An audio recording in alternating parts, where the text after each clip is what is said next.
First aid में आपका स्वागत है। मैं हूं डिम्पी कालरा और मैं हूं अरीशा नायर धवन। आज हमारे पास ग्लोबल मार्केट से थोड़े अच्छे संकेत है डिम्पी, पर काफी पॉकेट्स है, इंडिविजुअल स्टॉक का एक्शन है, अर्निंग्स है, उसकी वजह से भी स्टॉक्स पे रिएक्शन आ सकता है। बिल्कुल रिएक्शन आ सकता है कि मार्केट के पास मुहूर्त ट्रेडिंग का थोड़ा सा अच्छा एक्सपीरियंस भी नहीं है, तो आज बाजार थोड़ा इसको भुलाना भी चाहेगा, उसको देखना चाहेगा कि क्या आज ग्लोबल संकेत जो हमारे लिए पॉजिटिव है, चाहे यूएस से हो चाहे वो जापानीज मार्केट से हो, उसके बेसिस पर आज कुछ हमको पॉजिटिव ओपनिंग के बाद सस्टेनेबिलिटी मार्केट के अंदर मिलती है कि नहीं मिलती, ये बहुत इंपॉर्टेंट है। खुल सकता है आपका बाजार फ्लैट टू पॉजिटिव, जैसे इंडिकेटिव टिक्स अभी आना शुरू भी हो जाएंगे, लेकिन ठीक उससे पहले जो समीकरण अब तक बन रहे हैं, चाहे हमने ब्रोकिंग हाउसेस की रिपोर्ट्स देखी, चाहे न्यूज देखा, आज आपको टेलीकॉम स्टॉक्स पे थोड़ा ध्यान रखना है, आज आपको सीमेंट कंपनीज पे थोड़ा सा ध्यान रखना है, कुछ कमोडिटीज वाले शेयर्स पे ध्यान रखें, बैंकिंग और बैंक निफ्टी के अंदर पुल बैक मिल जाना चाहिए। आज शायद 24,000 का लेवल बहुत क्रिटिकल होगा, 23,850 नहीं टूटना चाहिए। निफ्टी के लिए 10,200 का लेवल बहुत इंपॉर्टेंट है, पार होने पर टिकना चाहिए। ये कुछ एक मोटे मोटे पॉइंट्स हैं जो हमने अब तक नोटिस किए हैं। कुछ एक ट्रेडिंग कॉल्स हमने आपके सामने रखी हैं, अभी एफ&ओ के कॉल्स भी हम आपके सामने रख चुके हैं, तो हमको इंडिकेटिव जो टिक्स मिलेंगे उसके बेसिस पर हमको ये देखना कि ओपनिंग के बाद बाजार कितना अपने आप को स्ट्रॉन्ग खड़ा रखता है। ओपनिंग ठीक मिल सकती है, इसमें कोई दो राय नहीं है। एक और चीज जो आपको ध्यान में रखनी है, क्योंकि एफ&ओ एक्सपायरी है अब इसी हफ्ते के अंदर ही, तो एक्सपायरी के चलते कुछ बैंकिंग स्टॉक्स और नॉन बैंकिंग स्टॉक्स पे भी शॉर्ट कवरिंग आ सकती है। अगर मार्केट 10,200 के ऊपर टिक जाता है किसी तरह से, तो शॉर्ट कवरिंग का मोमेंटम भी मार्केट के अंदर जारी रह सकता है। अभी इंडिकेटिव टिक्स आना शुरू होंगे 7-8 सेकंड के बाद, लेकिन उससे पहले अच्छा एक और चीज, आप छोटे और मिड कैप शेयरों में भी फोकस रखिएगा, स्पेशली स्टील कंपनीज पर ध्यान रख सकते हैं। भूषण स्टील उसमें से एक है। अब जो इंडिकेटिव टिक्स आ रहे हैं उसके अंदर आप पहला ही टिक देखिए, निफ्टी तो ऑलमोस्ट 18 अंक 20 अंक नीचे खुल रहा है, लेकिन सेंसेक्स में 90 अंकों की बढ़त दिख रही है। कुछ एक और ट्रेड जो आपके सामने भी चल रहे हैं, उसमें कंजम्पशन वाले शेयर्स अभी भी चल रहे हैं। एशियन पेंट के अंदर पॉजिटिव टिक आया, साथ ही आप और फार्मा जो आज जय की लिस्ट में भी है, गोरांग भी कह रहे थे कि फार्मा में उनको ये शेयर पसंद है, उसके अंदर आज फ्लैट टू पॉजिटिव है। बजाज ऑटो आज ये करीब आधा % नीचे खुल रहा है। एक बार बजाज फाइनेंस का एक और शेयर भी दिखाएं, उसके अंदर भी आज नुकसान देखने को मिल रहा है। इस बीच रुपये की जो ओपनिंग हुई है वो ऑलमोस्ट फ्लैट ही है, सिर्फ 4 पैसे की मजबूती के साथ आज रुपया डॉलर के मुकाबले मजबूत हुआ है, 65 की रेंज में है। ये अब ज्यादा फ्लक्चुएट नहीं कर रहा जो हमको पहले टिपिकली मिलता था। हालांकि टैक्स रिफॉर्म की बात यूएस में चल रही है, अगर वहां से कुछ और खबरें आती हैं तो एक बार फिर से करेंसी इंपैक्ट कैलकुलेट होगा, लेकिन फिलहाल अभी तो आज बिल्कुल फ्लैट ही है, रुपए की ओपनिंग है। और जो इंडिकेटिव हमको मिल रहे हैं उसमें एक बार हीरो मोटोकॉर्प अंबुजा दिखाई है 1.5% नीचे। हीरो मोटोकॉर्प जिसने बिक्री अच्छी दिखाई, ये करीब 1.5% ऊपर आके खुलता हुआ दिख रहा है। ये शेयर काफी स्ट्रांग है। आप देखिए भारतीय और एक बार आइडिया, इस पे भी एक बार दिखा सकते हैं, क्योंकि 15% जो जियो ने टैरिफ बढ़ाए हैं उसका फायदा मिल रहा है। ये भारतीय एयरटेल 2% ऊपर, करीब 91 के रेट पे आपको एयरटेल भी मिलेगा, ये आइडिया भी मिल रहा है, माफ कीजिए, ये भी 2% ऊपर है। तो आज टेलीकॉम स्टॉक्स का दिन था।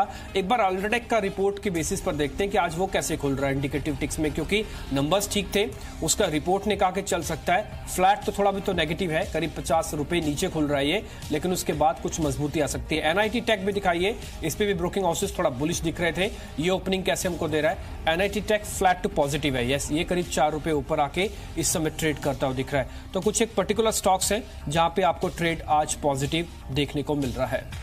और हम ये भी देख रहे हैं जैसे ऑरो फार्मा में ड्रग अप्रूवल आया है, और ये हमारे गैस की पिक भी थी, जय की पिक थी, और ये स्टॉक अच्छा कर रहा है।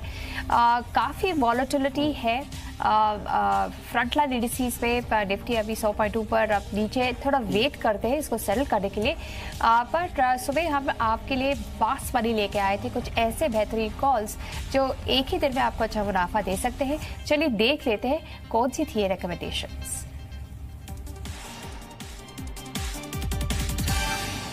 जो मेरी तरफ से आज का पहला शेयर था सेलन एक्सप्लोरेशन, 195 के टारगेट्स आपको दिला सकता है। शिवम ऑटो मेरी तरफ से दूसरा शेयर था, 105 के टारगेट्स को आपको ध्यान में रखना है। 98 का स्टॉप लॉस, जस्ट डायल, ये आपके रडार पर होना चाहिए। 430 के टारगेट्स के लिए 415 का आपको एक स्टॉप लॉस लगाना है। जीएनएफसी जो मेरी तरफ से अगला शेयर था, 480 के टारगेट्स पर आप ध्यान रखिए। और साथ ही मेरी तरफ से जो ईपीएस शेयर था ओरिएंट प्रो सोल्यूशंस का था, 155 के टारगेट्स पर, ये आपके रडार पर होना चाहिए। साथ ही एक और शेयर फार्मा स्पेस से, और फार्मा का 770 के टारगेट्स दिला सकता है। हीरो मोटो ऑटो स्पेस का लीडर 3800 का यहां पर एक टारगेट आपको बताया गया है। गायत्री प्रोजेक्ट्स मेरी तरफ से 194 के टारगेट्स के लिए आपको ये रडार पर रखना है। रिलायंस कैपिटल भी आज यहां पर शॉर्ट करने की सलाह है 535 के टारगेट्स के लिए, ये आपके रडार पर हो सकता है। और साथ ही आज का super hit share Radico Khaitan 225 के टारगेट्स के लिए आप इस पर पोजीशन बना सकते हैं। 10 शेयर मेरे हैं, उसमें अदानी एंटरप्राइज सबसे ऊपर है, आप इस पर ध्यान रखिएगा। इसके अलावा दूसरा शेयर एक इंश्योरेंस कंपनी का ICICI प्रू, टाटा स्टील इकलौता मेरी लिस्ट में ऐसा शेयर है जिसको आप शॉर्ट कर सकते हैं आज, अदरवाइज ज्यादातर शेयर बाय के ही हैं। आइडिया बाय करना होगा आपको, और रिलायंस जियो वाली खबर का फायदा इनके हिस्से में आएगा। EPS भूषण स्टील है, आसलर मित्र वाली खबर का फायदा इनको मिलेगा। इसके अलावा जो लिस्ट में है वो आप भारतीय एयरटेल को भी रख सकते हैं, टेलीकॉम में ही फ्यूचर एंटरप्राइजेस होगा मेरी तरफ से आज। और इसके अलावा KSP पंप एग्रीकल्चर बेस्ड है, और एक agro based company KCP sugar है 29.30 पैसे के टारगेट के लिए। और आज का सुपरहिट सांघी फॉर्जिंग है, तो फॉर्जिंग कंपनीज में मोमेंटम मिलेगा, अच्छा चलने वाला मोमेंटम देने वाला शेयर सांघी फॉर्जिंग है। 44 के टारगेट के लिए आप इसमें भी खरीदारी कर सकते हैं। ये करीब आपको 20 शेयर और दिए गए हैं जिसपे आप ट्रेड आज देख सकते हैं। अभी ओपनिंग टिक्स हमको मिल रहे हैं, निफ्टी सेटल होने की कोशिश कर रहा है करीब 30 अंकों की बढ़त के साथ। अभी हालांकि समय है 4 मिनट का भी और फ्रीज होने में। सेंसेक्स करीब 21 पॉइंट ऊपर है। एक बार कुछ एक और शेयर्स देखते हैं इंडिकेटिव में। पहला आप दिखा सकते हैं KSP पंप, आज हमको कैश की कॉल भी थी और इस शेयर के अंदर आज कुछ मजबूती हमको देखने को मिल सकती है। यस, ये करीब 5% ऊपर खुल रहा है आज, 48 रुपए की बढ़त के साथ KSP पंप है। और इसके अलावा एक दो शेयर और देखते हैं। एक तो यूनियन बैंक और दिखा है यहाँ पे, क्योंकि यूनियन बैंक के अंदर अगर कुछ मोमेंटम मिलता है तो क्या शायद ये आज का इकलौता सरकारी बैंकों में चलने वाला शेयर बनेगा। यस, ये करीब 0.25% ऊपर ये भी खुल रहा है। एक दो शेयर और देखते हैं, उसमें आप गति को भी दिखा सकते हैं। एक खबर यह है कि एक कंपनी के साथ बातचीत कर रही है अपने इंफ्रास्ट्रक्चर कारोबार को लेकर। गति के अंदर भी करीब 1.5% तक का उछाल देखने को मिल रहा है। ऑरो फार्मा में जो दवा की मंजूरी आई है, जो कि लंग्स के लिए एक दवा की अप्रूवल इनको US FDA से मिली है, उसकी वजह से करीब 0.1% है। ग्रेनुलस पे भी आप ध्यान रखें, इनको भी एक ब्लड क्लॉट की एक दवा है, उसकी US FDA से अप्रूवल मिली है इनको, ग्रेनुलस को। तो ये भी करीब 1 से 1.5% की मजबूती के साथ खुल रहा है। आज एक बार IT के शेयर्स भी दिखा सकते हैं आप। इन्फोसिस के कल नंबर आएंगे, ठीक उससे पहले आज इन्फोसिस टिक कैसे दे रहा है, अभी तो फ्लैट टू पॉजिटिव दे रहा है, 5-5.5% ऊपर ये आप शेयर आपको खुलता हुआ दिख रहा है। इसके अलावा M&M पे भी आप ध्यान रख सकते हैं। ये भी टू व्हीलर के कुछ अपने जो इनका सेगमेंट है उसको मर्ज कंसोलिडेट करना चाहते हैं। वैसे उन्होंने काफी सारे अपने प्रोडक्ट्स बंद भी कर दिए, इक्का दुक्का शेयर ही है जो इनके भी चल रहे हैं। जिनके आज नंबर्स आने, हेवल्स एक बार वो भी आप दिखाएं, वो आज ओपनिंग कैसे दे रहा है हमको हेवल्स, ये करीब 0.25% ऊपर खुल रहा है। हिंदुस्तान जिंक भी दिखा सकते हैं, ये भी आज अपने नंबर्स उतारेगा बाजार के अंदर। उम्मीद तो है कि नंबर शायद इसके ठीक आएंगे, लेकिन ये फ्लैट खुल रहा है। Sensex now in red, Sensex ने अपनी सारी बढ़त जो ओपनिंग टिक्स में हमको अभी धीरे धीरे मिल रही थी वो गवा दी है। निफ्टी हालांकि 27 पॉइंट पे किसी तरह से रोक रहा है, 2 मिनट बाद ये नंबर्स फ्रीज हो जाएंगे, उसका हमको ओपनिंग टिक्स के हिसाब से आज का ट्रेड मिल जाएगा। जैसे कि आप बात कर रहे थे, आज टेलीकॉम स्टॉक्स पे नजर रहेगी, बैंकिंग शेयर्स पे भी नजर रहेगी, स्पेशली PSU बैंक्स पर। हमारे साथ हमारे गेस्ट मौजूद है, हमारे पास जय ठक्कर, गौरांग शाह, आशीष चतुर्वेदी और विकास सेठी मौजूद है हमारे साथ। विकास, ये सरकारी बैंकों के साथ क्या करना है? अब जताई जा रही है कि जब एक्सिस बैंक ने प्रॉब्लम अकाउंट्स डिक्लेयर किए तो इनका असर दूसरे बैंकों पर होगा। 40,000 करोड़ की NPA का रिस्क है, क्या करना चाहिए प्राइवेट और पब्लिक सेक्टर बैंक्स दोनों के साथ? देखिए अनिशा, जहां तक पब्लिक सेक्टर बैंकिंग स्पेस का सवाल है तो मेरी तो राय में सिर्फ एक ही स्टॉक है जो निवेश के लायक बनता है, वो है स्टेट बैंक ऑफ इंडिया। बाकी अगर किसी को बैंकिंग स्पेस पे रहना है तो प्राइवेट सेक्टर बैंक्स ज्यादा पसंद है, और उसमें जो बैंक्स अच्छा कर रहे हैं, जैसे अभी हाल ही में जो नतीजे आए, फेडरल बैंक के नतीजे बहुत ही अच्छे थे, कर्नाटका बैंक भी नतीजे अच्छे थे। तो मुझे लगता है जो ये छोटी साइज की प्राइवेट सेक्टर बैंक्स है वहां पे अगर लंबी अवधि के लिए निवेश करेंगे तो ज्यादा फायदेमंद होगा। So I would go with the medium sized private sector banks like Federal Bank and Karnataka Bank from this sector. ठीक है, एक बार आज का भूषण स्टील भी आप दिखा सकते हैं। इंडिकेटिव्स में ये कहा जा रहा है क्योंकि आसलर मित्तल इसकी खरीदारी की दौड़ में है, ये लग रहा था कि शेयर आज अच्छा खुल सकता है, तो एक बार भूषण स्टील आप देखें। और साथ ही साथ एक और छोटा शेयर है ज्योति स्ट्रक्चर्स, ये भी कुछ अपने लेंडर्स के साथ एडजस्टमेंट कर रहा है। भूषण स्टील नाउ 5.5% अभी ऊपर ज्योति स्ट्रक्चर है, and Bhushan steel is 11% up. आज का शेयर बनने वाला है भूषण स्टील। आज देखिए, क्योंकि ये ना ये खबर के साथ रिएक्शन देता है। ये एक वैसा टिपिकल ये शेयर बन चुका है कि आप कोई भी पॉजिटिव न्यूज लाएं ये 10% ऊपर खोलेगा, कोई भी नेगेटिव न्यूज लाएं 10% नीचे खोलता है। ये भूषण के साथ है, इसलिए इंट्राडे और स्पेकुलेटिव ट्रेडर्स के लिए आज का शेयर है ये स्टील पैक में। अगर आप देखना चाहें, हालांकि टाटा स्टील को लेकर भी खबर है, लेकिन टाटा स्टील में आप रिएक्शन जरा वाइल्डली देखेंगे क्योंकि फ्रंट लाइन भी है, बड़ा शेयर भी है, फ्यूचर्स भी अवेलेबल है उनके। आप देखिए टाटा स्टील पे जो नेगेटिव खबर आई वो सिर्फ इसको 3 रुपए ही नीचे खोल रही है, बट भूषण स्टील के अंदर स्पेकुलेटिव ट्रेड मिलता है, तो इसलिए हमने आपको जरूर सुबह सुबह ही नोटिस करवाया था। एक बार जीएमआर इंफ्रा को भी आप देखिए, अनिशा बात भी कर रही थी कि जीवीके और जीएमआर इंफ्रा दोनों के अंदर है। जीएमआर इंफ्रा तो ऑलमोस्ट फ्लैट खुल रहा है, हालांकि पी नोट्स की खबर थी लेकिन ये बिल्कुल फ्लैट खुल रहा है। एक आईएफबी एग्रो भी दिखाइए, ये मुहूर्त ट्रेडिंग का रॉकेट शेयर था, 19% 20% जाके क्लोज हुआ था। आज आप आईएफबी एग्रो के अंदर फिर से ओपनिंग टिक जो है काफी स्ट्रांग देखने को मिल रहा है, ये भी आज पॉजिटिव खुल सकता है। अब फ्रीज हो गया है ऑलमोस्ट, निफ्टी 29 पॉइंट पे और सेंसेक्स 21 पॉइंट पे आज बढ़त के साथ खुल रहा है। हीरो मोटोकॉर्प आज का गेनर बन जाएगा इस नंबर्स के साथ, 3 लाख यूनिट जो बेचे हैं। पावर ग्रिड ये कुछ एक ऐसा शेयर है जो कंसोलिडेट हो रहा है। ऑरो फार्मा आज हमारी F&O लिस्ट में भी था। अब हम आपको जो हिस्सा बताएंगे ना गैप अप के बाद वाला होगा, जब हम रिटर्न कार्ड बनाएंगे। अब ये 9 रुपए ऊपर खुल रहा है। एक दो शेयर आप और दिखाइए जरा जो इंडिकेटिव टिक्स में हमको देखने को मिल रहे हैं, उसमें आप एक बार रैमको सीमेंट दिखाएं। इंडोनेशिया में अपनी सब्सिडरी को ये शुरू करने जा रही है, ये ऑलमोस्ट फ्लैट खुल रहा है, इसमें कोई जरा दम नहीं दिख रहा।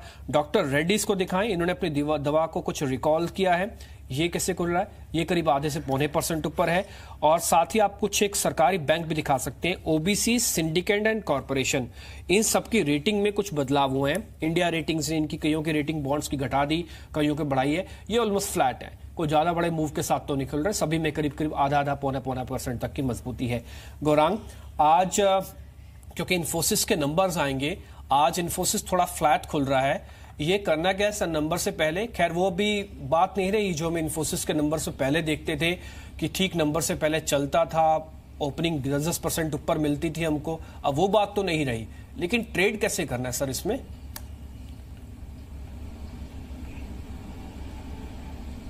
देखिए ट्रेडिंग की राय मैं नहीं दे सकता डिम्पी, मैं बुनियादी तौर पर देखता हूँ। ठीक है गुरांग, कोई बात नहीं, आप हमको अपना आउटलुक दे सकते हैं। राय है इन्फोसिस पर, हाँ, आउटलुक दे सकते हैं गुरांग। उसी लिहाज से मैं बता रहा था कि हमारी खरीदारी की राय बरकरार है और एक ट्रिगर है बायबैक का 1150, मेरे ख्याल से 1 नवंबर को विंडो है, क्लोजर है। जो भी हुआ है इन्फोसिस के टॉप मैनेजमेंट के साथ, उसको लेकर के शायद परिवर्तन नतीजों में बेहतर के लिए आए, उसके लिए समय लगेगा। लेकिन जिस तरीके से नंदन नीलकणी जी आए हैं, वो जो इनका इतिहास है, जो तजुर्बा है और इन्फोसिस के साथ रह चुके, ये आएंगे बेहतर दिन, लेकिन उसके लिए थोड़ा समय लगेगा क्योंकि नतीजों को बदलने के लिए भी वक्त लगता है। लेकिन बड़ी निराशा होगी ऐसा मुझे नहीं लगता, जिस तरीके से टीसीएस के नतीजे आए हैं मेरे ख्याल से इनलाइन एक्सपेक्टेशन होगा और वो एक बेहतर चीज होगी। जय, आप ऑटो स्टॉक्स के साथ क्या करेंगे? आज हम देख रहे हैं कि बजाज ऑटो थोड़ा वीक लग रहा है, M&M में थोड़ी खबर जुड़ी हुई है, इन दो स्टॉक्स के लिए कोई स्ट्रैटेजी? मैं जहाँ तक मैं कहूँगा कि दिशा के M&M का सवाल है, M&M में लास्ट पिछले कुछ दिनों में अगर आप देखें तो बहुत ही अच्छा मूव देखने मिला था, थोड़ी बहुत प्रॉफिट बुकिंग देखने मिली सकती है बिकॉज उसके प्रीवियस स्विंग हाई के आसपास ये स्टॉक पहुंच चुका है। 1400 के आसपास का रेजिस्टेंस जरूर है स्टॉक में, बट मैं मानता हूँ साथ ही साथ कि जो हिसाब से एक बहुत ही अच्छा रिवर्सल ये स्टॉक में देखने मिला है फ्रॉम द लोअर लेवल्स। अगर 1400 के लेवल्स गोइंग फॉरवर्ड निकलते हैं, then I think this stock is again heading towards is medium term trend resistance that is coming at around 1500 to 1550।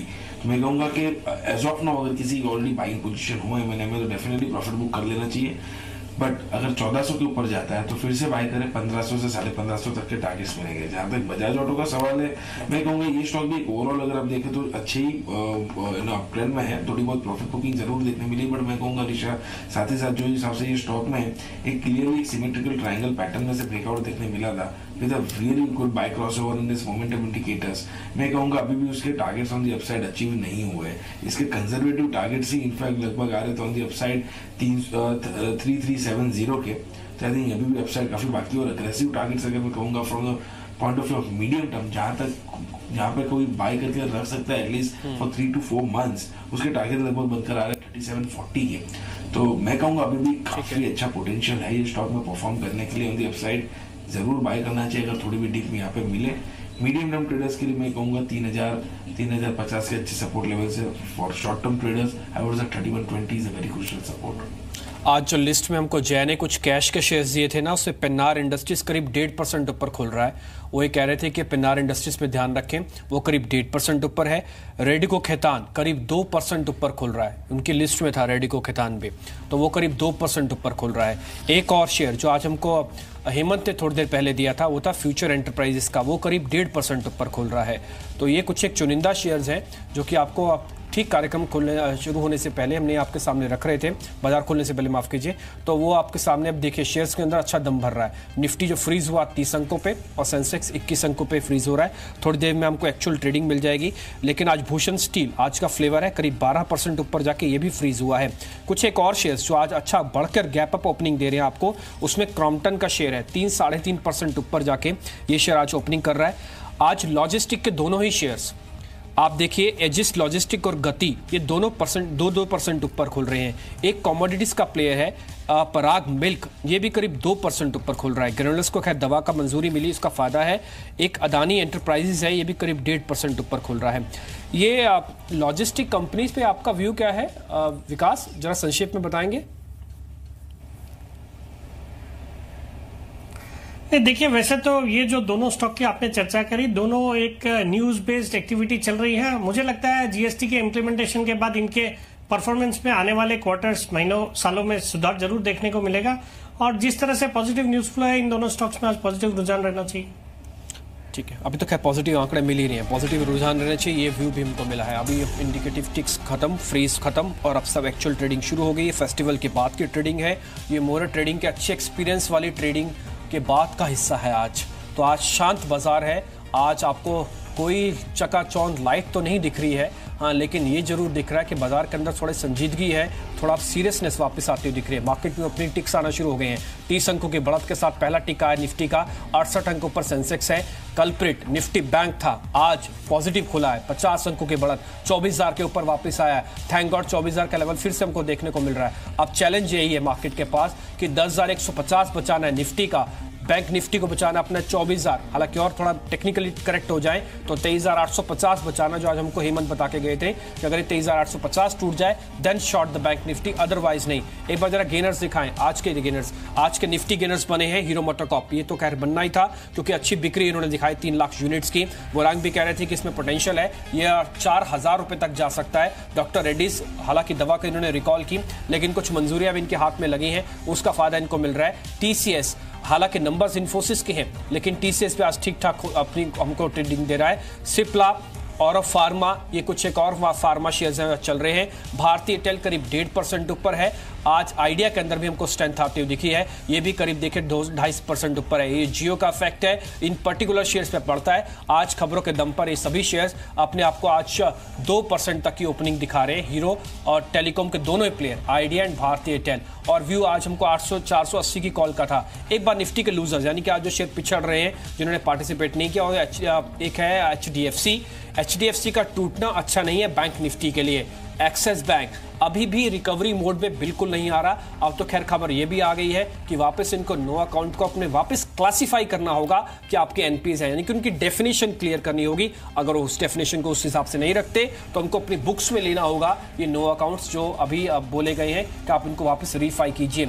लेकिन बॉश, इसके अलावा ये कुछ एक और शेयर है। कोटक महिंद्रा बैंक में प्रॉफिट बुकिंग आना स्वाभाविक है, 1000 से काफी ऊपर चला था। इंडसइंड बैंक आज टूट गया। यूपीएल, आईसीआईसीआई बैंक की स्थिति भी नाजुक है एक्सिस बैंक के साथ, हालांकि इसके नंबर्स आए नहीं, लेकिन एक्सिस बैंक के नंबर्स देखने के बाद आईसीआईसीआई में भी एनपीएस की चिंता थोड़ी बढ़ गई है, तो आज ये भी कमजोर है। इंडिया हाउसिंग फाइनेंस आज प्रॉफिट बुकिंग करवा रहा है। ये कुछ मिड कैप के गेनर्स हैं। आज लिकर शेयर या ब्रूरीज वाले शेयर्स जो हैं वो अच्छा चल रहे हैं। रेडिको खैतान हमने आपको बताया, यूनाइटेड ब्रूरीज आपकी स्क्रीन पर है, करीब 1.5% ऊपर है। जीएसपीएल देखिए, buy on rumour sell on news तक कब तक चल सकता है, तब तक आप एक गुजरात बेस्ड कंपनीज को देख सकते हैं। जीएसपीएल है, जीएनएफसी है, GSPPL है, काफी सारे शेयर्स हैं जो गुजरात बेस्ड कंपनीज हैं। DLF आज करीब 1% ऊपर खुल रहा है, हालांकि रेंज में फंसा हुआ शेयर है, 185 ऊपर ब्रेक कर रहा, 165 नीचे ब्रेक नहीं कर रहा। PNB हाउसिंग फाइनेंस एक आज पॉजिटिव खुल रहा है, लेकिन जो मिड कैप के लूजर उसमें D-Mart प्रॉफिट बुकिंग करता हुआ, बायोकॉन प्रॉफिट बुकिंग करता हुआ, अलेम्बिक फार्मा प्रॉफिट बुकिंग करता हुआ, और साथ ही कैनरा बैंक में भी आज कमजोरी है और 300 के नीचे पहुंच गया वापस कैनरा बैंक। ये जब तक 300 के नीचे रहेगा, टेक्निकल एनालिस्ट इसको एक वीक स्ट्रक्चर के तौर पर देखते हैं और 280 का इमीडिएट टारगेट देते हैं। IFB एग्रो फिर से 9% आज ऊपर है। ये मुहूर्त ट्रेडिंग वाले दिन सर्किट पे चला गया था शेयर, आज ये 9%। भूषण स्टील 11% ऊपर है, और इसके अलावा एग्रीटेक एक और कंपनी है, ये भी करीब 10% बढ़कर कामकाज कर रहे हैं। लेकिन आज दिन शुरुआत में हम आपसे कह रहे हैं कि टेलीकॉम का दिन है, तो आज टेलीकॉम के दोनों बड़े दिग्गज भारती एयरटेल और आइडिया दोनों आज बढ़कर कामकाज करते हुए। पर डिब्बी, अगर आप मिड कैप स्टील स्पेस को देखें तो वहां तो आग लगी हुई है। आपने भूषण स्टील के बारे में बात किया, भूषण स्टील 11% ऊपर है, मौर्य इस्पात 9% ऊपर है। आप इलेक्ट्रो स्टील्स को देखिए, उत्तम गालवा को देखिए, सब पे अच्छी बढ़त दिख रही है। आज मौर्य इस्पात 5% ऊपर है, उत्तम गालवा 7% ऊपर है। तो ये सारी कंपनियां हैं जहां बात चल रही है रिस्ट्रक्चरिंग की। कुछ ये NCLT में भी है, उत्तम गालवा में भी ये बात चल रही है कि ये अपने एसेट्स बेचेंगे या कब नहीं बेचेंगे। कल्याणी स्टील अभी 0.5% ऊपर है। फिर सुनील हाईटेक एक ऐसा स्टॉक है जो आज वॉल्यूम्स पे 7% ऊपर है, तो इस पे भी नजर रखनी पड़ेगी। ये आपने भी शेयर फास्ट मनी में 1-2 बार निकाला है, 12.5 में हमने दिया था। हाँ, और ये अब वो टारगेट्स आ गए जिसकी आप वेट कर रहे थे। फिर मिड कैप्स में आज रिलायंस कम्युनिकेशन भी 2% ऊपर है, ये भी टेलीकॉम की गुड न्यूज़ के साथ पॉजिटिवली रिएक्ट कर रहा है, अब 3% ऊपर। अदानी एंटरप्राइजेस अच्छा कर रहा है, यूनाइटेड ब्रूरीज भी 1% ऊपर है। बात ये चल रही है कि अब विजय भालिया शायद स्टेप डाउन करेंगे चेयरमैन की पोस्ट से, तो यहाँ ये स्टॉक ऊपर है। Bharat forge, federal bank, mid cap space में सारे स्टॉक्स हैं जो बहुत अच्छा कर रहे हैं और आज बढ़त के साथ ट्रेड कर रहे हैं। गौरांग, अब जो आप एक्शन देख रहे हैं कि मिड कैप स्टील स्पेस में, मौर्य इस्पात, भूषण स्टील, उत्तम गालवा, क्या करना चाहिए इन्वेस्टर्स को अगर उनके पास ये शेयर है? इनके साथ काफ़ी बुरी खबर जुड़ी हुई थी, अगर कुछ रेजोल्यूशन आता है तो क्या प्रॉस्पेक्ट्स है इन शेयर्स के लिए?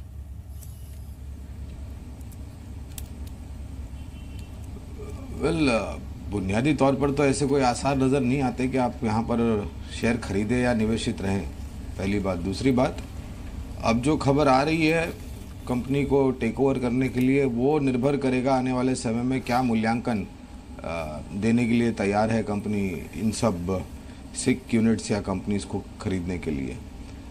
और ये फ्यूचरिस्टिक न्यूज़ फ्लो होगा, इस पर हम अभी टिप्पणी नहीं कर सकते क्योंकि हमें नहीं पता कि क्या मूल्यांकन है।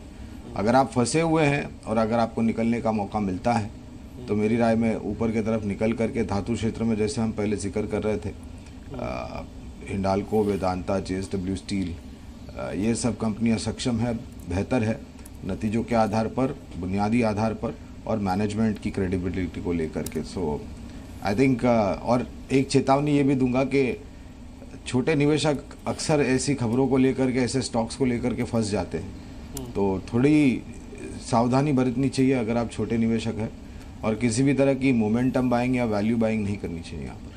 ठीक है, आज का टुडेज ट्रेड था ज़ोडिएक क्लोथिंग, वो भी करीब 2 से 2.5% ऊपर है। ये शेयर भी आप ध्यान रख सकते हैं। आज का मेरी तरफ से जो सुपर हिट शेयर दिया गया था वो था सांघी फोर्जिंग, ये भी करीब 2% ऊपर है। आज ये सभी शेयर्स 2% ऊपर खुल रहे हैं। इसके अलावा मार्केट ने भी 10,200 के लेवल को पार कर लिया और ये मार्केट की अच्छी गेन है। आज देखिए, इंपॉर्टेंट चीज़ यही है अनीशा, मार्केट्स को लेवल से परेशानी नहीं है, मार्केट्स को लेवल पे टिकने की परेशानी है। ये 10,200 कम से कम 4 बार है, हम इस लेवल को हमने गेन किया लेकिन हम यहीं से फिसल जाते हैं। जब मुहूर्त ट्रेडिंग में फिसला ना, तो काफ़ी सारी रिपोर्ट्स आती हैं, एनालिस्ट हमारे साथ टच में रहते हैं, उन्होंने कहा ये 10,200 बड़ा शुभ हो रहा है मार्केट के लिए। जब भी यहाँ पहुँचते हैं फिसलते हैं, तो इसलिए मार्केट को यही प्रूव करना है कि आपके पास स्ट्रेंथ कितनी है। इसमें आप अर्निंग का बहाना लीजिए, यानी कि अर्निंग का सहारा लीजिए, आप इसमें किसी चीज़ का भी सहारा लीजिए, लेकिन ये लेवल्स आपको होल्ड करके टिकाने होंगे, तभी एक कॉन्फिडेंस, एक शॉर्ट कवरिंग ठीक एक्सपायरी से पहले आपको मिलेगी। आज फिर से रिलायंस इंडस्ट्रीज काफी बड़ा योगदान दे रहा है, ये करीब 2% ऊपर है। खबर रिलायंस से ही जुड़ी हुई थी, जो इन्होंने अपने टैरिफ बढ़ाए करीब 15%। ये टैरिफ 15% रिलायंस के लिए बहुत छोटी रकम हो सकती है, लेकिन एक कन्विक्शन के तौर पर कितनी बड़ी रकम है आप इसको सोचिए कि सभी टेलीकॉम के अंदर चल रहा है। एक डूबे हुए कर्ज वाली कंपनियां रिलायंस कम्युनिकेशन वो भी आज चल रही है, वो भी करीब 2% ऊपर है। इसलिए ये इस तरह की जब कोई खबर आती है ना, ये मार्केट के अंदर अपना रिदम अपना प्ले दिखाती है। टाटा कम्युनिकेशन भी करीब 1.5% ऊपर आके कामकाज कर रहा है। कुछ एक और शेयर्स दिखाते हैं। आज हमको एक ब्रोकिंग ऑफिस की रिपोर्ट साक्षी ने बताया था, उसका अल्ट्राटेक सीमेंट, इसके नंबर्स आए थे, बुलिश व्यू था, इंडिकेटिव में नहीं खुला था ज्यादा, लेकिन उसके बाद जब एक्चुअल ट्रेड इसमें शुरू हुआ करीब 2% ऊपर आ चुका है। 4000 का शेयर है, 80 रुपए ऊपर आया, तो भरपूर मौका मिला आपको अर्ली ट्रेड में इसमें ट्रेड लेने का, और ये शेयर डे हाई पे भी आता हुआ दिख रहा है। हेवल्स ठीक नंबर से पहले अपने आपको कंसोलिडेट करके थोड़ा चला भी रहा है, हेवल्स भी डे हाई पे आ चुका है। ये 10,200 के लेवल पे आपका जहां पे कन्विक्शन स्ट्रांग होगा ना, वहां पे बाइंग आनी शुरू हो जाएगी। ये जहां नंबर अच्छे आएंगे वहां बाइंग आना शुरू हो सकती है। देखिए आप हो सकता है आईटी को लेकर भी कन्विक्शन ना हो स्ट्रांग इन्फोसिस के नंबर्स को लेके, इसलिए इन्फोसिस धीरे धीरे चलेगा, लेकिन छोटी आईटी कंपनीज में अच्छा मूव आ रहा है। एनआईटी टेक भी आज चलने लगा, जो हमको रिपोर्ट्स के जरिए भी पता लगा। ये विकास, ये नंबर्स के बेसिस पर, क्योंकि आज काफी सारे नंबर्स आने हैं, इसमें हिंदुस्तान जिंक भी है, हेवल्स भी है, जो नंबर्स के बेसिस पर आज की कोई कैलकुलेशन है आज 1-2 दिन में जो नंबर्स आने वाले हो? बिल्कुल डिम्पी, जहां तक मेटल कंपनियों का सवाल है, मुझे लगता है इस क्वार्टर में नंबर्स बेहद ही शानदार आने चाहिए। हमने देखा कि पिछले क्वार्टर में या अभी जो इंटरनेशनली जो कमोडिटीज के जो मेटल्स के प्राइसेस चल रहे हैं वो कई मल्टी ईयर हाइस पे आ गए हैं, तो वहां से बिल्कुल एक अच्छे नतीजे आने की उम्मीद है। तो मेरी नजर में हिंदुस्तान जिंक के नतीजे बहुत ही अच्छे रहने चाहिए। स्टॉक में मुहूर्त वाले दिन अच्छी गिरावट आई थी, वो एक अच्छा मौका था खरीदारी करने का। मुझे लगता है इस स्टॉक पे नजर रखनी चाहिए, यहाँ पे और तेजी बन सकती है। ठीक है, अगर आप देखें तो ऑयल मार्केटिंग कंपनीज आज काफ़ी अच्छा कर रही है और निफ्टी को अच्छा सपोर्ट दे रही है। आईओसी, एचपीसीएल, बीपीसीएल, ये बीपीसीएल तो आई थिंक 2% ऊपर है, तो यहाँ अच्छा रुझान देखा जा रहा है। जे कोई ऑयल मार्केटिंग कंपनीज में आपको कोई ऐसी है जो पसंद है, कोई ट्रेड बन सकता है आज के लिए? बिल्कुल, इनफैक्ट मैं ये कहूँगा कि आईओसी, बीपीसीएल सारों में एक अच्छा मूव हमें देखने मिला था। मैं जो रिसेंटली हमने बुक एडवाइस किया था या रिकमेंड किया था, मैं कहूँगा हमारे क्लाइंट्स को, वो बीपीसीएल का शेयर था। बीपीसीएल मुझे ऐसा लग रहा है कि जो हिसाब से क्लियरली एक high top high bottom formation बना रहा है चार्ट्स पर, मुझे मैं काफ़ी बुलिश हूँ इस पर। मुझे ऐसा लग रहा है कि गोइंग फॉरवर्ड फिर से ये स्टॉक 550 के ऊपर डेफिनेटली देखने मिल सकता है। जब तक ऑन द लोअर साइड ये स्टॉक में अब 494, 490 के लेवल्स ब्रेक नहीं होते। Clearly high top high bottom के साथ बाय क्रॉसओवर देखने मिला ये स्टॉक में, और कहीं ना कहीं मुझे ऐसा लग रहा है कि एक्सपांडेड फ्लैट पैटर्न यहाँ पे खत्म हो चुका है। जब भी एक एक्सपांडेड फ्लैट पैटर्न खत्म होता है तो उसके प्रीवियस हाइज निकलने की प्रोबेबिलिटी काफी हाई होती है, जो हमें निफ्टी में देखने मिली। I think similar kind of pattern BPCL में भी देखने मिली है। तो the stop loss of around 494 मैं यहाँ पे बाय रिकमेंडेशन दूंगा। टारगेट और डेफिनेटली 550 के ऊपर का ही है। आज देखिए निफ्टी ने कैसे कन्विक्शन को क्रिएट किया, ना केवल 10,200 बनाया, बल्कि आप 10,200 की कॉल को भी एक बात देख सकते हैं। अभी आपके सामने ग्राफिक्स के जरिए आ जाएगी 10,200 की कॉल, ये आज की सबसे नोटिसेबल कॉल है। और इसी 10,200 की कॉल को आज अपने स्क्रीन पर जरूर लगाए रखिएगा। ये सामने आपके चल रही है, ये प्रीमियम एप्रिसिएशन कर रहा है, लेकिन अभी शॉर्ट कवरिंग पे कर रहा है। ये आपको ये रखेंगे, अगर ये कॉल चलती रही ना प्रीमियम में, तो आप समझिएगा कि बाजार 10,200 को बनाने की कोशिश कर रहा है। ये अटेम्प्ट भर है, कम से कम सोमवार का दिन, मुहूर्त ट्रेडिंग का बैड एक्सपीरियंस वाला दिन, तो बाजार के लिए अच्छा है ये। लेकिन अगर इसका प्रीमियम घटता जाए, आप वाले नीचे वाले हिस्से को मत देखिएगा, रेड वाले को, 4% वाले को, लेकिन ऊपर वाले प्रीमियम वाला हिस्सा अगर लगातार घट रहा है और काफी स्टीप तरीके से घट रहा है, तब आप सोचिएगा कि 10,200 पे एक्चुअल प्रॉब्लम है थोड़ी सी। ये ट्रेडर्स के लिए बहुत नोटिसेबल आज की कॉल है, हमने आपके सामने रखी। अच्छा, एक और मार्केट का जरा एडवांस डिक्लाइन भी दिखाइए, आपको उसकी पिक्चर पता लगेगा। बाजार के अंदर पार्टिसिपेशन अच्छा है, बात से 10,200 के लेवल को रीगेन करने की नहीं है, बल्कि मार्केट के पार्टिसिपेशन की भी है। आज आप देखिए 1000 शेयर बीएससी के बढ़कर कामकाज कर रहे हैं। ये उस ओवरकम के साथ हैं जब हम 10 साल में हमने सबसे कमजोर मुहूर्त ट्रेडिंग देखा। आज आपके पास सिर्फ ग्लोबल संकेत पॉजिटिव थे, अर्निंग्स में कोई धमाका करने वाला अर्निंग नहीं था। आज एनएससी के 950 शेयर ऊपर हैं, जो अपने गिरावट वाले शेयर से जस्ट डबल है। निफ्टी के 43-42 शेयर ऊपर हैं, जो अपने गिरने वाले शेयर से 4 गुना है। सेंसेक्स के अपने गिरने वाले शेयर से 5 गुना है। तो ये कन्विक्शन दिखाता है बाजार का कि बाजार इस जगह पर आके थोड़ा कंसोलिडेट कर रहा है। इसलिए मार्केट एनालिस्ट से हम किसी से पूछते हैं, सबका व्यू यही है कि बाजार कंसोलिडेटेड होगा, कंसोलिडेशन हो सकता है, आगे भी रह सकता है। इसलिए आज आपको सुबह सुबह ही जय ने बताया था कि 10,300 के लेवल्स आपको देखने को मिल सकते हैं। एक बार जरा रिलायंस को भी दिखा सकते हैं। आज रिलायंस अच्छा चल रहा है, ये ना केवल मार्केट को हेल्प कर रहा है बल्कि अपने आप को भी कंसोलिडेट और मजबूत कर रहा है। गौरांग, आपका व्यू चाहिए। गौरांग, रिलायंस पे एक बार बने रहे या 1000 के लेवल तक आ सकता है सर?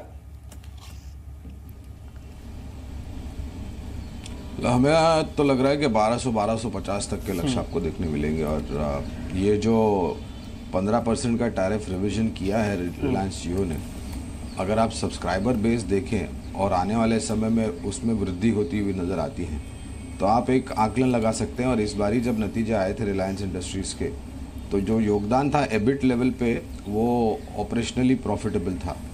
और शायद हमारा ये अंदाज़ा है कि 2 तिमाही के भीतर मुनाफा का योगदान जियो कर देगा रिलायंस इंडस्ट्रीज के बैलेंस शीट पर। दूसरी तरफ कामकाज पेटकेम रिफाइनिंग को देखें, वहाँ पर भी आसार सुधरते हुए नज़र आते हैं। और हाल ही में ये बोनस एडजस्टमेंट होने के बाद प्राइस एडजस्टमेंट हुई है। लंबी अवधि के नज़रिए से मुझे नहीं लग रहा कि ज़्यादा मुश्किल होगा रिलायंस इंडस्ट्रीज़ को 1200-1250 तक के लक्ष्य पहुँच सके। गौरांग, शुक्रिया, आपने जो हमको सलाह दी हमारे काफ़ी काम आ रही है सर, और निवेशकों के तो खैर लगातार काम आती है। काफ़ी सारा व्यू हमको फीडबैक मिलता है आपके इस निवेश पे। शुक्रिया आज हमको समय देने के लिए। रिलायंस इंडस्ट्रीज 1200 तक के टारगेट है, तो एक स्ट्रांग व्यू हमको गौरांग का मिला। रिलायंस पर उनकी अच्छी कवरेज भी रहती है, इसलिए ये बड़ा नोटिसेबल बात है कि वो खुद कह रहे हैं कि 1200 तक पहुंच सकता है। देखिए, बाजार में एक ही चीज़ आपको सामने रखते हैं, सेक्टर्स ऐसा नहीं कि मुश्किल में टेलीकॉम नहीं था, लेकिन जैसी पॉजिटिव खबर आई टेलीकॉम ने रिएक्शन दिखाया। बैंकिंग भी मुश्किल में है। एक्सिस बैंक आप देखिए ये रिकवर नहीं कर रहा, 70 पॉइंट ऊपर आ चुका है निफ्टी, लेकिन एक्सिस बैंक में रिकवरी का कोई सिग्नल नहीं है। इसलिए आपको एनालिस्ट बोलते हैं कि आप स्टॉक स्पेसिफिक होइए। आप क्यों एक्सिस बैंक को चुनेंगे जब आपको टेलीकॉम का अच्छा पुल बैक की रिकवरी मिल जाएगी? मैं ये नहीं कह रहा कि टेलीकॉम की स्थिति एकदम से बदल गई है, लेकिन टेलीकॉम में पुल बैक का रिएक्शन मिल रहा है, एक्सिस बैंक में एब्सेंट है। इसलिए कोई भी शेयर कमजोर हो, अगर वो फंडामेंटली कमजोर है, जस्ट लीव इट, उस शेयर को छोड़ दीजिए। उस शेयर पे आपको नहीं आना है, आपको उन शेयर्स पे आना है जहां पे pull back strong, conviction strong है। यही आपके सामने बाजार है, यही हम आपके सामने हर दिन कोशिश करते हैं कि आप ऐसे शेयर्स ही चुनिए जहां पे आपका कन्विक्शन स्ट्रांग होगा। तो अब विकास, कन्विक्शन स्ट्रांग और कहां पे आपको दिख रहा है? हमको टेलीकॉम पे दिख गया, हमको अदानी ग्रुप में कुछ शेयर्स में अभी दिख रहा है, सीमेंट में थोड़ा दिख रहा है, आपको और कहां पे कन्विक्शन स्ट्रांग दिख रहा है? देखिए, एक सेक्टर जिसके बारे में मैंने 2-3 बार सुबह से भी बात करी है, मेटल्स, मुझे स्पेस अच्छा लगता है। मुझे लगता है वहां पे काफी अच्छा मोमेंटम बना हुआ है, नतीजे भी अच्छे आने चाहिए, तो वो सेक्टर पे ध्यान रखना चाहिए।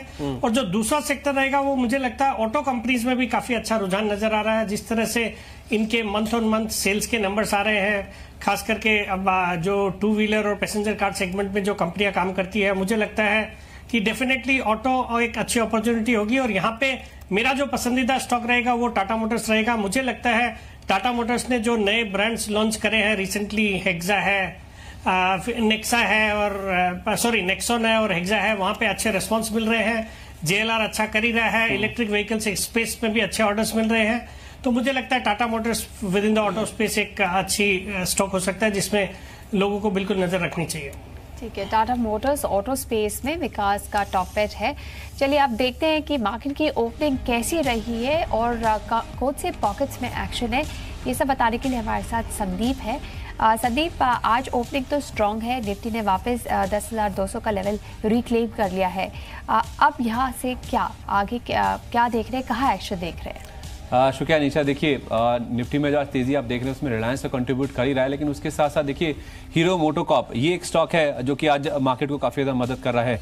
धनतेरस की जो बिक्री के आंकड़े आए हैं, 3 लाख से ज़्यादा यूनिट्स उन्होंने बेची है, उसका एक थम्स अप बाजार ने दिया है। 1.5% ज़्यादा के गेंस इस काउंटर में देखने को मिल रहे हैं। 3800 के आसपास के जो लेवल्स है वो हीरो मोटो में देखने को मिल रहे हैं सेल्स फिगर्स के नंबर्स के बेसिस पे। इसके अलावा हीरो मोटो तो चल ही रहा है, लेकिन इसके साथ साथ की जो ग्रुप कंपनीज हैं, मुंजाल शोवा, मुंजाल ऑटो, शिवा मोटो, जो कि इनके सप्लायर्स हैं, उनमें भी देखिए आधे से 6-7% तक के जो मूव्स है वो साफ तौर पे देखने को मिले, क्योंकि अगर हीरो मोटो की बिक्री अच्छी रहती है तो जाहिर सी बात है इनकी जो ग्रुप कंपनी जो कि इनको सप्लाई करती है इक्विपमेंट्स, उनमें भी इसका सीधे तौर पे असर देखने को मिलता है। भूषण स्टील एक स्टॉक है, देखिए 20% का ओपी सर्किट इस काउंटर में लगा है। आर्सर मित्तल ने इंटरेस्ट जाहिर किया है कि इसमें खरीदने के लिए वो खरीदने की दौड़ में शामिल हुए हैं। तो भूषण स्टील तो चल ही रहा है जहां पे 20% का ओपी सर्किट लगा है, लेकिन इसके साथ साथ पूरे जो छोटी मझोली स्टील कंपनी, जिसमें वीजा स्टील की बात कीजिए या तो फिर बाकी जो कंपनीज हैं, उनमें काफी अच्छा इंटरेस्ट देखने को मिल रहा है। रिलायंस तेजी में कंट्रीब्यूट कर रहा है, 1.5% के आसपास से गेंस हैं। आज इनफैक्ट इन्होंने जो रिलायंस जियो ने टैरिफ्स बढ़ाए हैं 15%, उस वजह से यहाँ पे करीब 1.5% के आसपास के जो गेंस हैं वो सीधे तौर पे देखने को मिल रहे हैं। इनफैक्ट ना केवल रिलायंस बल्कि जो पूरा टेलीकॉम पैक है वो काफी ज्यादा एक्टिव है। एक स्टॉक है सनटेक रियल्टी का, देखिए यहाँ पे ब्लॉक डील्स हुई हैं, करीब 9 लाख शेयरों के 3 बड़े सौदे हुए हैं और डिफरेंट प्राइस रेंज पे ये स्टॉक्स में हमने देखा ब्लॉक डील हुई हैं, लेकिन उसके बाद देखिए एकाएक ऊपर से प्रेशर देखने को मिला है। 1.5% के आसपास की कमजोरी सनटेक रियल्टी के स्टॉक में ब्लॉक डील के बाद आज देखने को मिली है। तो कुल मिला के देखा जाए आज बाजार में जो तेजी फूक रहे हैं उसमें रिलायंस, उसके साथ साथ हीरो मोटो है और भूषण स्टील से जुड़ी हुई जो खबर आई है उसके बाद देखिए पूरा स्टील पैक काफी ज्यादा एक्टिव नजर आ रहा है। ठीक है, तो जैसे संदीप बता रहे थे स्टील में बहुत अच्छा रुझान है, स्पेशली मिड कैप स्टॉक्स में पूरा अदानी ग्रुप अच्छा लग रहा है और वहाँ भी हमने 2% की बढ़त देखी हुई है। अब हमारे साथ विवेक भी है। विवेक, बर्थडे मॉर्निंग इस कब और अब वो सारी फेस्टिवल धूमधाम खत्म हो गई है, अब back to business. But the market looks so great. I think Muhurat trading में जिस तरह से गिरी थी 1 घंटे में almost 200 points down. I think global factors जो हैं, जापान से जो न्यूज़ आ रही है of Shinzo Abe winning again, I think that. और अगर आप वीकेंड देखें जो प्राइम मिनिस्टर मोदी ने भी जो अपनी कमेंट्री दी कि economy measures will be taken to revive it, I think उससे भी एक किस्म की एक पॉजिटिविटी है कि जो वर्स्ट है शायद अब ओवर हो चुका है मैक्रोस में। अब हुआ है कि नहीं ये तो वक्त ही बताएगा, लेकिन उम्मीद सरकार की है। बिल्कुल, और हमारे रिपोर्टर भी आज ये चेक करते रहेंगे कि जो त्योहारों में सेल्स होती है कंज्यूमर ड्यूरेबल्स की, ऑटोज की, वो आज जाके बात करेंगे डीलर से, ये पता करने की कोशिश करेंगे कैसी रही है सेल। हमें तो कुछ लोग कह रहे थे कि देखो आज इस बार तो कोई ट्रैफिक जैम ही नहीं हुआ दिल्ली में, तो लगता है कि सेल्स इतनी अच्छी रही है। पर हम कोशिश करेंगे ये जानने की, हमारे रिपोर्टर्स जाके पता करेंगे। पर अगर आज देखा जाए तो हम अच्छे रुझान देख रहे हैं, काफ़ी सारे पॉकेट्स में। ऑटो भी अच्छा कर रहा है, हीरो मोटो के नंबर्स बहुत अच्छे आए, तो लगता है कि जो सरकार होप कर रही है वो शायद सच हो जाए। और ऐसे ब्रोकरेजेस भी है जो कह रहे हैं कि लगता है कि अब बॉटम आ गया है, क्योंकि उनका यही एक्सपेक्टेशन है कि कंजम्पशन बढ़नी चाहिए और वहाँ से रिकवरी आनी चाहिए। तो अगर हम ये देखें, अभी निफ्टी 10,200 के ऊपर टिका हुआ है, थोड़ी सी प्रॉफिट टेकिंग आई है हायर लेवल से, पर आज ग्लोबल क्यूज स्ट्रॉन्ग है, इंडिविजुअल स्टॉक एक्शन भी अच्छा है। चाहे आप ऑटोज देख लीजिए, चाहे आप मिड कैप स्टील देख लीजिए, चाहे आप टेलीकॉम स्टॉक्स देख लीजिए, Bharti Airtel, Idea, Reliance communication, ये सब के सब काफ़ी अच्छा कर रहे हैं। खबर ये है कि जियो ने अपनी दरों में थोड़ा सा बढ़ावत की है और ये इस पूरे सेक्टर के लिए अच्छी होनी चाहिए। विवेक, ये माना जा रहा था कि जब वो इंटरकनेक्ट यूसेज चार्ज कट हुआ तो सबको डर था कम्पिटिटिव इंटेंसिटी बढ़ जाएगी, पर अगर स्टेबिलिटी आती है दरों में तो ये तो गुड न्यूज़ है पूरे। एंड इनफैक्ट आई थिंक जिस तरह से जियो ने कटिंग तो दूर की बात अब थोड़ा बहुत बढ़ाना शुरू किया, आई थिंक उससे एक ये इम्प्रेशन अब हो रहा है कि और फर्दर जो प्राइस वॉर्स थे या प्रेडेटरी प्राइसिंग की जो एलिगेशंस थी, कम से कम वो उसका जो फियर था, जो सारे एनालिस्ट कहते थे कि क्योंकि यहाँ पे इस तरह से रेट काटे जा रहे हैं और इसलिए हमें अच्छा नहीं लगता sector, I think that is behind. Plus वो जो कंसोलिडेशन मूव हुई है जो भारती एयरटेल और टाटा टेली की हुई, आई थिंक उससे एक और ये भी नज़रिया है कि इंक्रीजिंगली 2 या 3 ही प्लेयर रहेंगे और फोकस उन पे जा रहा है। ठीक है, हमारे साथ आशु मदान भी जुड़ गए हैं। आशु, जी बिजनेस पे आपका स्वागत है। आज एक रिपोर्ट भी आई है CLSA से जिनका मानना है कि अब इकोनॉमिक स्लोडाउन बॉटम आउट कर चुका है और उनका मानना है कि यहाँ से कंजम्पशन इंक्रीज होगी और इससे ग्रोथ की रिकवरी आएगी। आपका क्या मानना है? आपको लगता है कि कुछ चिंता करने की इशू है, जैसे बैंकिंग में इश्यूज है, जब तक वहाँ कुछ रेजोल्यूशन नहीं आएगा ग्रोथ स्ट्रॉन्ग नहीं होगी?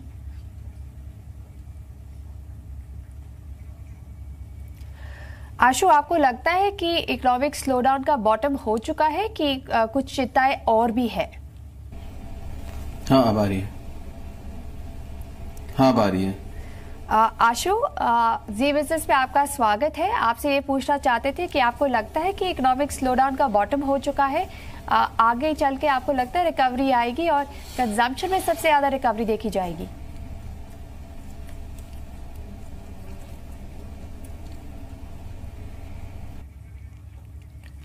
लगता है आशु मैदान के साथ अब अपना कनेक्शन फिर से बनाएंगे, पर विकास सेठी है हमारे साथ। विकास, जो कंजम्पशन रिलेटेड स्टॉक्स है, चाहे वो कंज्यूमर इलेक्ट्रॉनिक्स हो, चाहे वो ऑटोस हो, आपने बोला आपको टाटा मोटर्स पसंद है, आपको लगता है यहाँ से अच्छी बढ़त आएगी? नहीं, बिल्कुल अनीशा, हमने देखा भी है कि एक शुरुआती जो टीथिंग प्रॉब्लम्स के बाद, जीएसटी के इम्प्लीमेंटेशन के बाद अभी हम देख रहे हैं कि जो फेस्टिव सीजन में डिमांड अच्छी रही है, जिस तरह से आईआईपी नंबर्स भी आए हैं और जिस तरह से इन्फ्लेशन में भी एक गिरावट आई है, और जो नंबर्स आ रहे हैं पर्टिकुलरली ऑटो नंबर्स है, फिर आपके ये जो कंज्यूमर ड्यूरेबल्स के भी जो नंबर्स है वो भी काफी अच्छे आ रहे हैं, उनके स्टॉक्स ने भी काफी अच्छा किया है। तो वैसे जो डेटा आए हैं, थोड़ी जल्दीबाजी होगी अभी कहना कि सब कुछ ठीक हो गया है, बट मुझे लगता है कि आने वाले 3-6 महीने में बहुत अच्छी इनका एक पॉजिटिव डेवलपमेंट देखने को मिलेगा। जो भी सरकार ने कदम उठाए हैं उनके जो पॉजिटिव इम्पैक्ट है वो बिल्कुल इकोनॉमी में देखे जाने चाहिए, और उस पर प्ले करने के लिए बिल्कुल एक कंजम्पशन बहुत अच्छी थीम रहेगी। तो मेरी राय में जो एफएमसीजी स्टॉक्स है, जो ये हाउसिंग रिलेटेड जो ड्यूरेबल्स बनाने वाली कंपनीज है, वो भी काफी पॉजिटिव लगती है, और मुझे लगता है और जो पर्टिकुलरली अफोर्डेबल हाउसिंग को जो कैटर करने वाले सेगमेंट्स है वो भी काफी अच्छे लगते हैं। तो इन सब सेगमेंट्स को, इन सब सेक्टर्स में अच्छे चुनिंदा जो अच्छे क्वालिटी के स्टॉक्स है उनको चूज करके उनमें बिल्कुल निवेश करना चाहिए। चलिए, बाजार के दिग्गज निवेशक राकेश झुनझुनवाला के साथ भी हमारी बातचीत हुई थी, और उनके मुताबिक 2021 में भारत की ग्रोथ डबल डिजिट होगी। ऐसे में बाजार में निवेशकों को निवेश करना चाहिए, ये इनकी सलाह थी। आइए सुनते हैं उन्होंने क्या कहा हमसे। मेरे को पेसिमिस्टिक लगता है। मेरे को लगता है India will clock 10% growth, may be not 2019, may be 2021, पर India is on its way to double digit growth. लगता है फार्मा ने बॉटम बनाया। मेरे को लगता है फार्मा ने जहां बॉटम बनाया है, अब कितना रिकवर होगा और कौन सी कंपनी रिकवर करेगी वो समय बताएगा। रमेश तमानी का मानना है कि घरेलू निवेशकों को निवेश आगे भी जारी करना चाहिए और आगे की तिमाहियों में अच्छे नतीजों की उम्मीद भी है। डोमेस्टिक इन्वेस्टर जब पैसा जो आ रहा है वो शायद रुकने वाला नहीं है। This is not a one time thing that happened, not a mistake.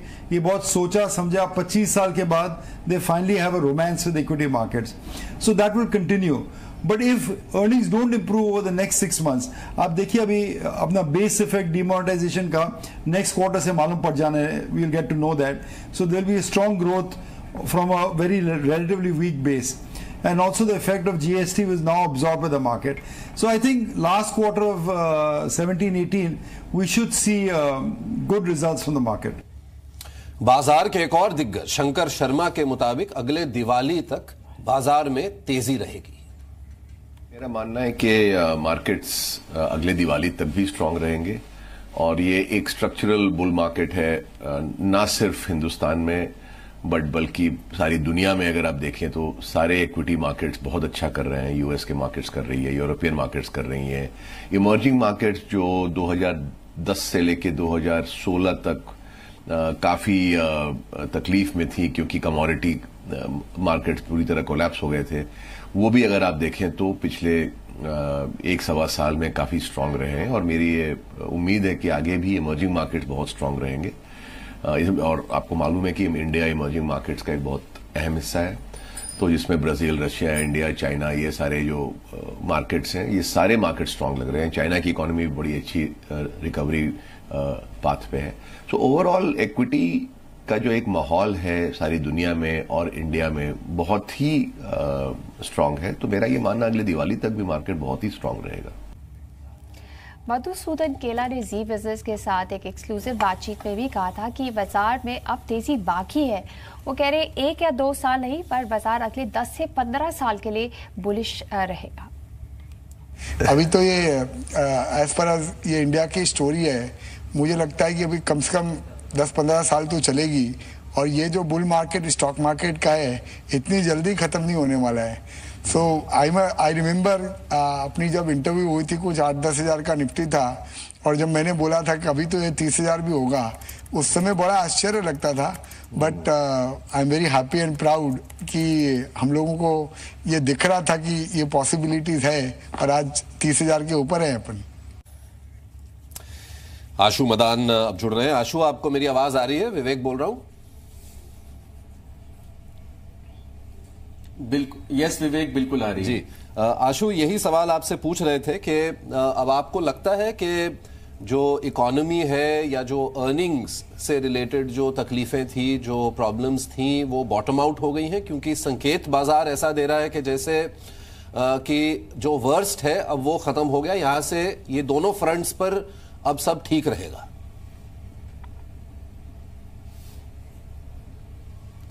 देखिए विवेक, जो बाजार का संकेत है वो प्योरली लिक्विडिटी पे है।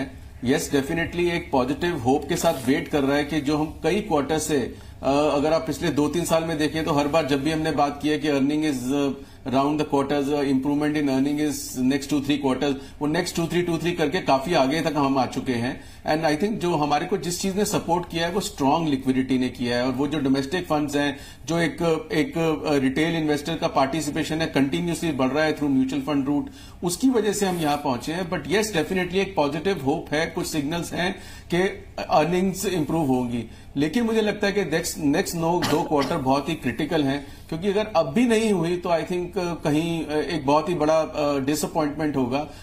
मुझे लगता है कि सिग्नल से ज्यादा होप है। So I think I hope कि वो उस होप पे हम सीधे उतरें और हमारी होप ट्रू हो जाए। And we are also wishing for that कि वो अर्निंग है, लेकिन बहुत बड़ा सिग्नल, ऐसा कोई कॉन्फिडेंट सिग्नल नहीं है। छोटा मोटा सिग्नल जरूर दिखता है कि बट अभी भी मुझे पूरा कॉन्फिडेंस नहीं है कि वो अर्निंग इंप्रूवमेंट डेफिनेटली दिख जाएंगी।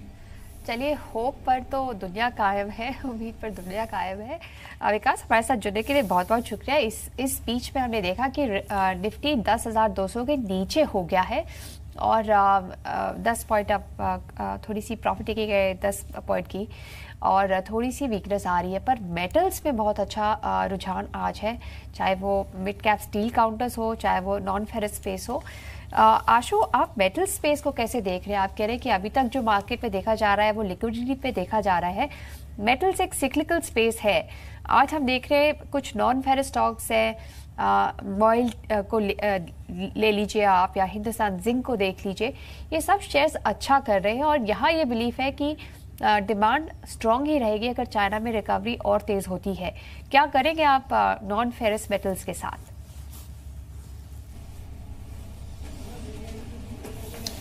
अभी भी मुझे लगता है कि इसमें लॉन्ग रखना चाहिए, क्योंकि सबसे बड़ा इंपॉर्टेंट फैक्टर देखिए मार्केट डायनेमिक्स के हिसाब से मेटल्स में यह है कि मेटल्स एक अंडर ओन्ड सेक्टर है। मेटल्स सिक्लिकल्स में किसी का इंटरेस्ट नहीं था।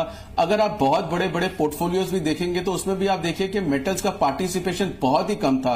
So I think the more important reason is कि जिस तरह से सरप्राइज मूव आया है, एंड ये अभी और लंबा इसलिए चल सकता है क्योंकि मेटल्स बहुत ही अंडर ओन्ड है, और बड़े कितने भी आप अगर आप म्यूचुअल फंड के भी बड़े पोर्टफोलियो उठा के देखेंगे कि मेटल्स का पार्टिसिपेशन ही बहुत लिमिटेड है। इसी तरह का एक और सेक्टर है टेलीकॉम, जिसमें भी मतलब इंक्लूडिंग भी हम काफी टाइम से बोलते थे कि सर्कमस्पेक्ट है, और आप देखिए कि कॉर्पोरेट एक्शन के होते किस तरह से मूवमेंट दिखा रहा है। तो metal fall into that space, जो मुझे लगता है कि अभी भी अपमूव काफी बाकी है, या सस्टेन रहेगा, या हो सकता है कि कुछ टाइम के ऊपर के लेवल पे कंसोलिडेट करे। तो मुझे लगता है कि अभी भी पॉजिटिव है, क्योंकि most of the people, most of the participant जो है इस मार्केट के, उसमें मेटल्स रैली में मिस किया है। शायद ट्रेडिंग मूव्स कुछ किसी ने लोगों ने पार्टिसिपेट की होगी, but as a holistic portfolio bet I think most of the people has missed. सो मुझे लगता है कि अंडर ओन सेक्टर है और अभी भी इसमें अपमूव बाकी है, और कंसोलिडेशन के बाद और ऊपर के लेवल्स देखने को मिल सकते हैं।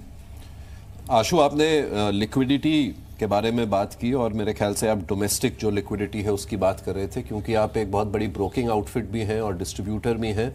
रिटेल इन्वेस्टर का क्या इंटरेस्ट अभी भी कायम है? क्या आपको लगता है कि ये जो लिक्विडिटी है ये और बढ़ती रहेगी आगे चलते?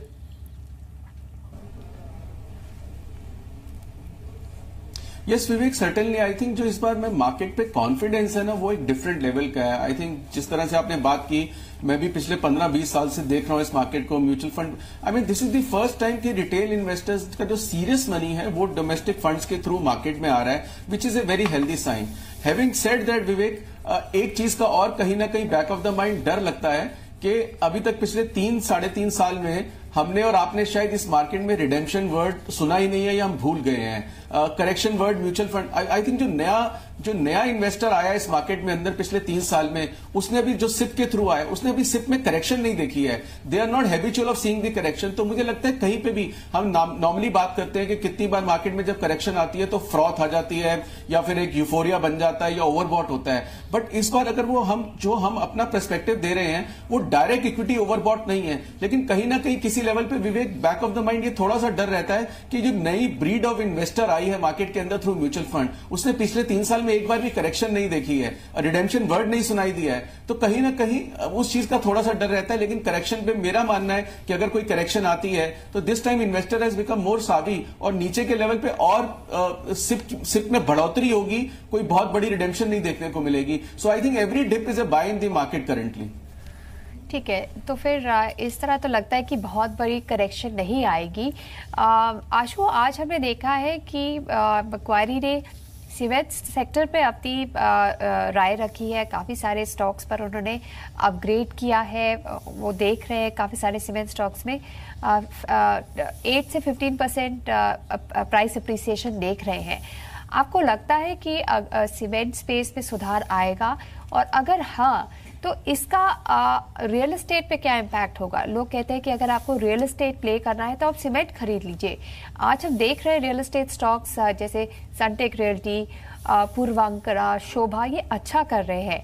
अगर आपको रियल एस्टेट स्टोरी पे प्ले करना है, क्या आप सीमेंट स्टॉक खरीदेंगे, क्या आप सीधा रियल एस्टेट स्टॉक खरीदेंगे? आई थिंक अनीशा, मुझे लगता है कि मिक्स ऑफ बोथ रखना चाहिए। Cement has a different play and real estate has a different play. बिल्कुल हम मानते हैं, लेकिन सीमेंट सिर्फ रियल एस्टेट में नहीं, सीमेंट बहुत जगह यूज होगा। अगर हम पोर्ट्स देखें, रोड्स देखें या और ज्यादा इंफ्रास्ट्रक्चर प्रोजेक्ट्स देखें तो सीमेंट का प्ले ज्यादा कॉम्प्रिहेंसिव है रादर देन रियल एस्टेट, क्योंकि कुछ पॉकेट्स में है, कुछ सिलेक्टिव कंपनीज हैं जो अच्छा करेंगी लेकिन अक्रॉस द बोर्ड अच्छा नहीं करेंगी। सीमेंट में प्राइसिंग इंक्रीज भी हुआ है कुछ सिलेक्ट क्वार्टर्स में, सिलेक्ट पॉकेट्स में कुछ आगे के 1-2 क्वार्टर्स भी अच्छे लगते हैं। So I think cement is a better bet than real estate. अगर मुझे प्ले करना है, बिटवीन द टू चूज करना है, तो I will choose cement. Having said that, मुझे लगता है कि रियल एस्टेट में भी I think worst is over. हो सकता है कि हम कुछ और टाइम लें, टाइम वाइज और करेक्ट करें, बट मुझे लगता है कि डाउन साइड बहुत ही लिमिटेड है कुछ चुने हुए अच्छे रियल एस्टेट स्टॉक्स में। एंड ग्रेजुअली मुझे लगता है कि वो साइकिल में अपटिक देखने को धीरे धीरे मिलेगा, इतना शार्प मूव नहीं मिलेगा, बट मुझे लगता है कि रियल एस्टेट भी अच्छा परफॉर्म करेगा। ठीक है, इसी बीच हम अपने गेस्ट जय को भी शुक्रिया कहना चाहते हैं हमारे साथ जुड़ने के लिए। अब हम देख रहे हैं कि सीमेंट स्टॉक में अच्छा रुझान है, पर अब बात है, अब टाइम है हम बात करें सुपर शेयर के बारे में। इसके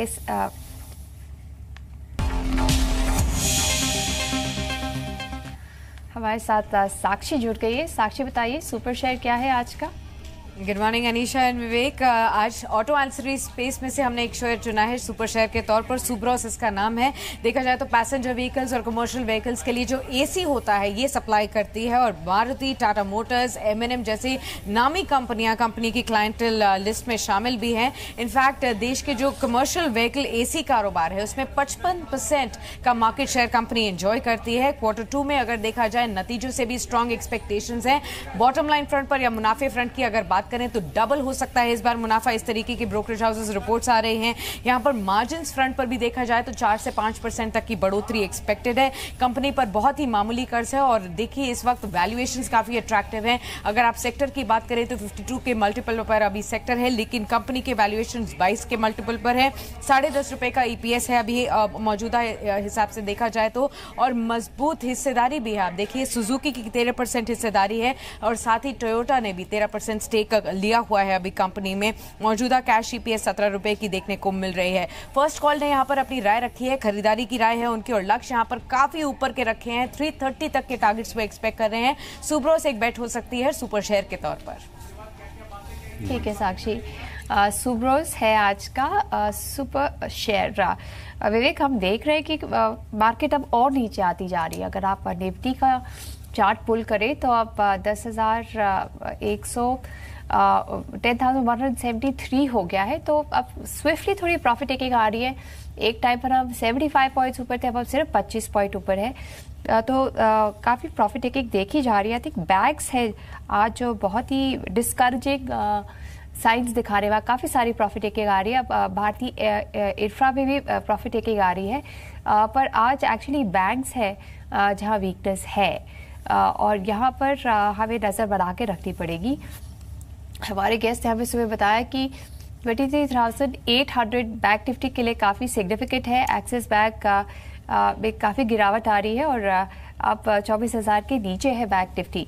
हमारे साथ आशु है। आशु, बैंक्स पे क्या करेंगे? आपको लगता है कि ये बैड लोन्स का सिलसिला अभी समाप्त नहीं हुआ है और प्राइवेट और पीएसयू बैंक्स दोनों को इसकी बात झेलनी पड़ेगी? क्या करना चाहिए? अवॉइड करना चाहिए कि यहाँ भी कुछ शेयर है जो लोग अपने पोर्टफोलियो में रख सकते हैं?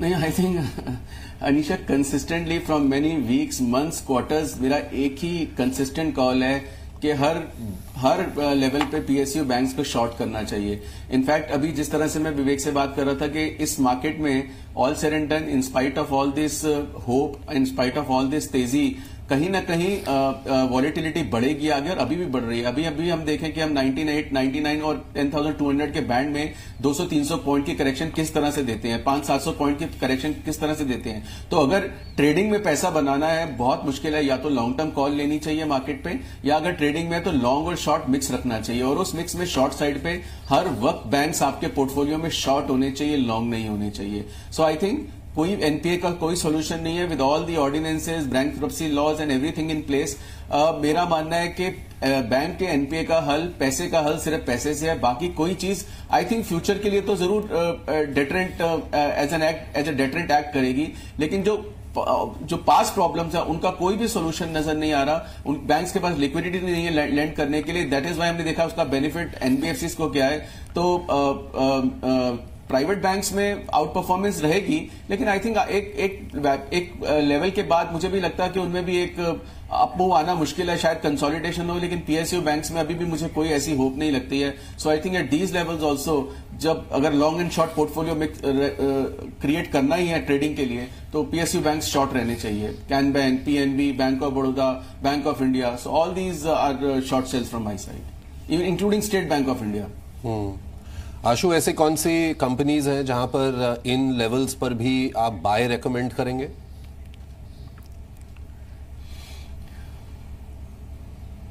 देखिए, ऐसे कुछ जो ऑर्गेनाइज प्लेयर हैं, कुछ कंजम्पशन थीम्स हैं विवेक, डेफिनेटली हमें बाय करना चाहिए। एक स्टॉक हम पिछले 5, 7, 10 दिन से, 15 दिन से हम रेकमेंड कर रहे हैं, सुब्रोस, जो कि अभी आई जस्ट हर्ड कि आपके चैनल पे भी एनालिस्ट ने रेकमेंड किया है, तो मुझे लगता है कि बहुत अच्छा स्टॉक है।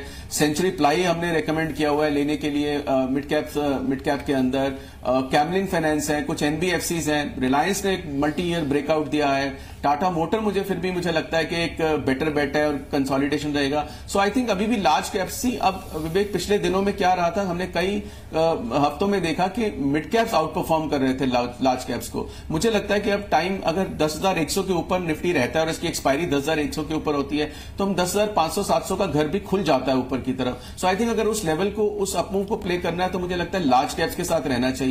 आई थिंक इन्फी भी एक ऐसा स्टॉक है, मुझे लगता है कि धीरे धीरे कंसोलिडेट करके ऊपर रहेगा। So I think I am more into large caps than select mid caps, जिसमें जीएसटी बेनिफिट रहेगा ऑर्गेनाइज सेक्टर में जो है। So I think across the sectors कुछ थीम्स हैं।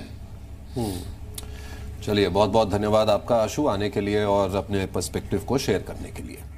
वक्त है एक छोटे से ब्रेक का। ब्रेक के बाद कहीं मत जाइएगा, क्योंकि फास्ट मनी आ रहा है और हमारी टीम आपको ट्रेडिंग कॉल्स जो सब ब्रोकर्स के और एक्सपर्ट से बात करके प्रेजेंट करते हैं, वो 20 कॉल्स आ रही हैं आपके लिए इस छोटे से ब्रेक के लिए।